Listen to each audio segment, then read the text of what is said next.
Bring me the head of Sir Robin of Batman. Yeah, we're painting the flesh on the Batman Robin kit now from Moebius. And here's the issues we got here with this particular kit. I painted oil paints on the first Batman, and the rest I used acrylics because I'm more comfortable using acrylics. I don't use oil paints too much.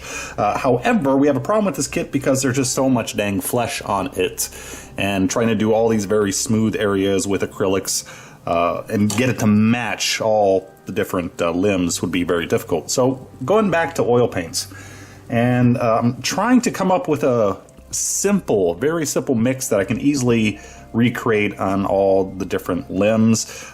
Here we have a lot of different colors that if you look online, they'll recommend various mixtures of this to come up with flesh tones. So there's a lot of different colors that you can use. We are going with a very simple mix, just using some very leaky yellow ochre, some cadmium red hue, and white for the highlights. So this is not a guide on oil paints. I only use oil paints like once a year, and every time I have to relearn how to do it. But what we have is we got a little cardboard using as a palette because that helps absorb some of the excess linseed oil in the oil paint, so it dries a little bit quicker. And we got the red. It's a little bit of red mixed in with a lot of the yellow ochre and white. Normally I use like the raw umbers and burnt siennas to come up with flesh tone, but like I said, I wanted something that was easy to recreate if needed. Oops. And what you want to do, hang on, gotta make a little room here. A little bit of oil paint goes a long way. So I airbrushed a fleshy sort of color on these with acrylics, just as a base tone. And you can use different colors. You can go more orange if you want a warmer flesh. This was a mixture of just some random stuff, some basic skin tone I had, some Panzer Aces, flesh base, just to get something a bit fleshy. Because I thought about painting acrylics with the airbrush on this thing before finally deciding to go with oil paints. Smear a little bit of oil paint onto the surface for the first step. And I got quite a lot on this leg. And then we're just going to spread it out and remove the excess. So I have a little brush here that I kind of made. It's a very stubby brush. I just clipped off the bristles off an old brush. And we're going to blend away the oil paint so it's smooth and we don't have any extra stuff on there. And I got a little lint in here already, which is the problem with oil paints. They dry really slow, so they're going to pick up a lot of any contaminants in the air, and if you have anything in the air floating around like hair for some unknown reason. Yes, no idea where hair would come from. Well, that could be a bit of a problem. But we're going to smooth this out as best I can, just to get a base for all the highlights that we're going to do. So I got a somewhat smooth layer of that initial flesh tint color down, and now I'm just adding pure white and just splotching it on here. We can go fairly easy on the legs because it's a big wide area, and because we're basically wet blending, we can take white and just blend the hell out of it. Little swirls to highlight our flesh, because we're mixing it in to the flesh color that we already applied. That's still wet, and that will be wet for several days. And just rub the brush off. And once we get the smooth coat where the highlights, we can work it in a little bit more off to the sides. The only problem I'm having is a bit of a lint problem. I normally haven't ever tried doing oil paints on such a large surface area before, so it's, you know, dust in the air and everything. Lint in the air is a bit more of a concern. So there we go, decent highlight. If we want to add more, I mean, we could blend it in less, essentially. I think I'm actually going to wait. Well, I'm going to finish everything. We'll do the shades, and then I'll go back and maybe let the oil paints dry and then add some more highlights at a later date. Who knows? I'm just going to keep fiddling around with this, and of course if you don't like it, you just keep rubbing till it's all gone and then try again. Yay, oil paint. So to our original flesh base, I added some Indian, whoops, there we are, hello, Indian red. And just adding a first shade layer. I don't want to go too dark. I tried doing straight Indian red, and it was way too dark. So I had to add it to the flesh base. And once again, we're just working in a little bit of shade. Because this is a, what is this, 1/9? I think this is 1/9 or 1/8 scale kit. I think 1/9. We don't have to do a whole lot of shading and highlighting here, because it's big enough to you know, make its own shadows. So we're mainly just trying to add color. So I don't want to overdo things, and we'll just blend this in, add a little color, and then if all goes well, we may add one more shade layer. Some of these areas here, obviously I'm using way too big of a brush, so I'm gonna have to work them back, the highlights back in anyway with a smaller brush. But like I said, adding a little color here and there is fine. I'd rather get a little color into the highlights and then work the highlights back in if needed.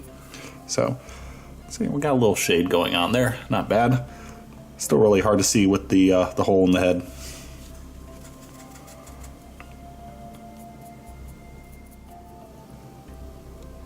Going back and doing a little fixing here, I decided my flesh was looking a bit too pinkish. So I want to add a bit more color to it, kind of undo that shade layer that I already did. I want them to look a bit more tan, so I'm working a bit more brown into it. So I added some burnt sienna and a little bit more of the Indian red to our face, and really working it into everything except for the highlights, so we get a bit more color, a bit more tan going on. So hopefully it looks a little bit less plastic dullish. And again, we're not being too precise here. Main issue is keeping it very thin.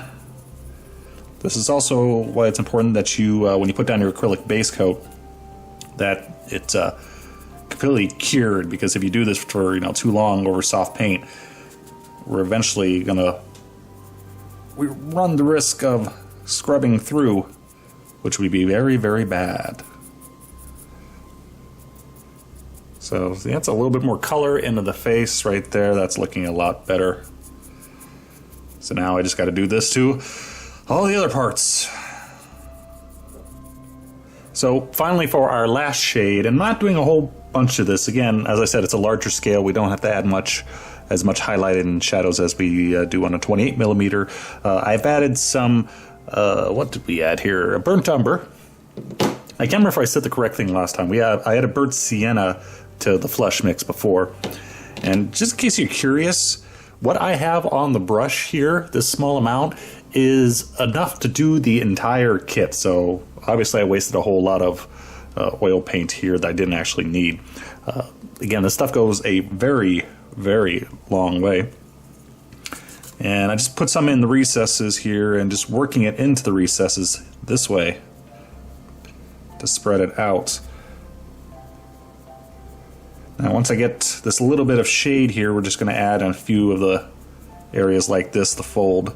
I think we're going to let the kit dry overnight because it's getting a bit late, because we still need to add a little bit of color to his cheeks and a few other places, maybe another highlight, but it's getting, like I said, it's getting a bit late, so we'll see how it looks next morning.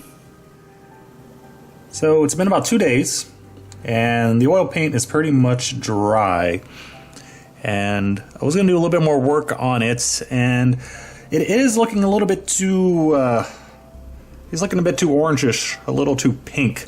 I probably should use different acrylic base coats. I think that would have helped. If I used something a bit more tan, like brown sand, I think I wouldn't be having this problem right now, because too much of that is showing through, too much of the, use the pale flesh, elf flesh combo. So I want to go back and add a little bit more brown color to his skin. However, I decided to go ahead and do the face, finish the face first, because the flesh color is the only color on it right now, and if I add more colors, it's going to change things a bit. So I'm painting the eyes, which is really hard to do and talk at the same time. Also, his eyes are kind of bulging out, which makes him hard to paint. He has no eyebrow ridge because of the mask, I'm guessing. So I'm trying to do this and talk. Yeah, it is really hard. But I'm going to paint the face, the rest of the face, and then we'll go back and see about doing a little bit more to the skin. Because I like the arms and the legs. It's just the face needs a little bit more. Oh, by the way, the eyes, they're supposed to be steel blue, similar to Adam West's. So a little bone white mixed with whites for the eyeballs, blackening the sockets with a little charred brown at first, charred brown and shadow gray to outline the eyes, and then I'm using shadow gray and white to fill them in. I need to round them off a little bit still. And we're highlighting towards the bottom of the eyeball.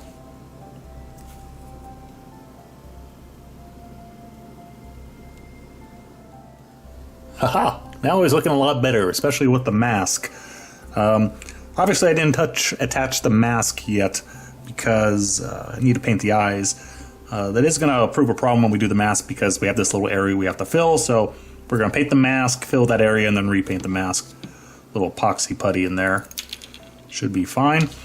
Doing the hair, and doing charred brown mixed with a little black for the first undercoat.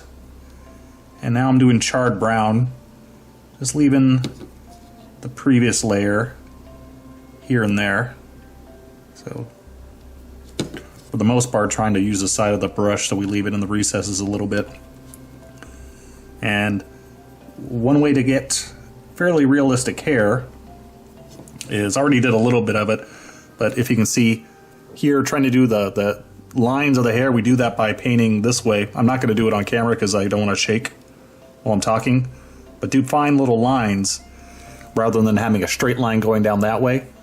Makes it a lot more realistic if you sit there and just go doo doo doo doo doo doo doo doo. So I already did a little bit of it. Need to do that in the lighter color actually, because you don't want the darkest color in that thin area where you see individual hairs. You want lighter color brown. Kind of like that. Oops, my paint's a little bit too wet to do it right now. Just a little like that. Don't want to go too far. We can always add more and bring it out a little bit. For the hair, I mixed in some Beastie Brown to the charred brown, and this is the, let's see here, this is the third highlight. Almost pure Beastie Brown, and I'm just trying to hit the part here and a few other areas where I want a little bit of sheen. He's got shiny, clean hair. So yeah, that little extra highlight will give a little sheen and make it look like clean hair, obviously. And then I think once we're done with this, we'll go back and see if we can do a little bit more to the skin.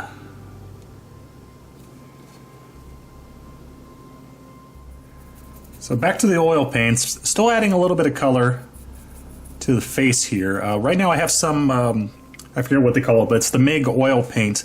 I have dark rust because I want to add a little bit more brown.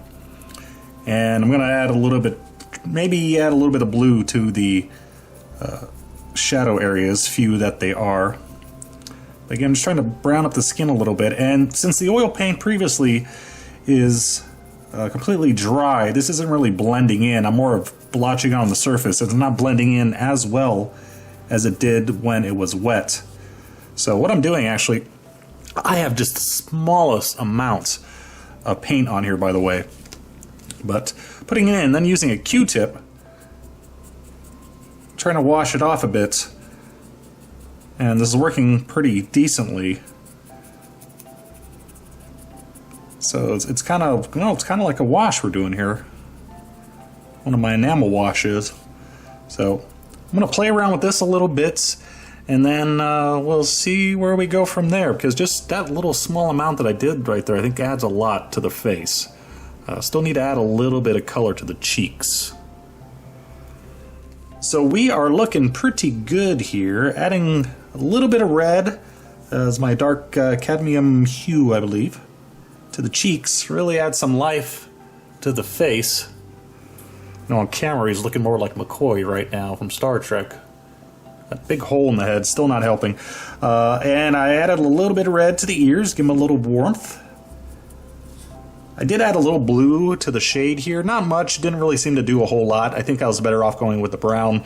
One unintended benefit here is that doing it this way, doing the oils over the dry oils, I'm getting a little bit of speckle, which is actually good because skin is not perfectly smooth unless it's photoshopped and airbrush. You have spots, you have speckles, and you have all that, and this is kind of leaving a little bit of speckle in the recess here and there, so it's adding a really nice realism to it unexpectedly. So I'm pretty happy with that. Gonna have to go in, I don't know, may have to do a little shading behind the ears. I did take some of my charred brown, added a little bit more shade here and there, like in the nostrils, in the ears and stuff, and so I'm probably gonna add a little bit more there. But I think we are just about done with the face. Hey, check out those frog legs. So yes, we moved on to the legs, the final part for this video. We'll cover all the other painting in the final part 3, because I gotta let this stuff dry for a bit. But we have the head done. Mask is looking a little bit glossy because I haven't put dull coat on yet, but we got some pretty nice color on that. And the additions I just did to the skin, I did to the head and to the arms. I did not do to the legs because of the tights that he wears. I decided, rather than keeping the legs the same color, which I was thinking about doing, I'm actually trying to do them a dramatically different color so they obviously look like leggings. I think that's a better route to go. So we painted them. They're still looking a little bit orange, but what I am doing... Oh, where did it go? It's around here somewhere. There it is. We got some Tamiya buff. Whoop, there we go, in camera frame. And this is the same thing you use on armor to add like a little dust layer to it. So we have a very small amount of buff in here. Actually more than normally I would use. And a very heavy amount of thinner. Got to make sure this is mixed up well. And I'm just dusting it lightly. So I want to basically, it's kind of like a glaze we're going to put on the legs. Very slow, multiple layers. Make sure everything's dry before moving on to the next one. So this is going to tint the legs so they look just a little bit off from what we did on the rest of the skin. And once this is done, the oil paints are fairly well cured, but we need to do a lot of masking on the flesh, so I want to let it dry a couple days, and then, like I said, we'll finish up on the rest of this thing. Well, I don't know, for you, probably next week, or who knows. For me, it's going to be about a week of waiting.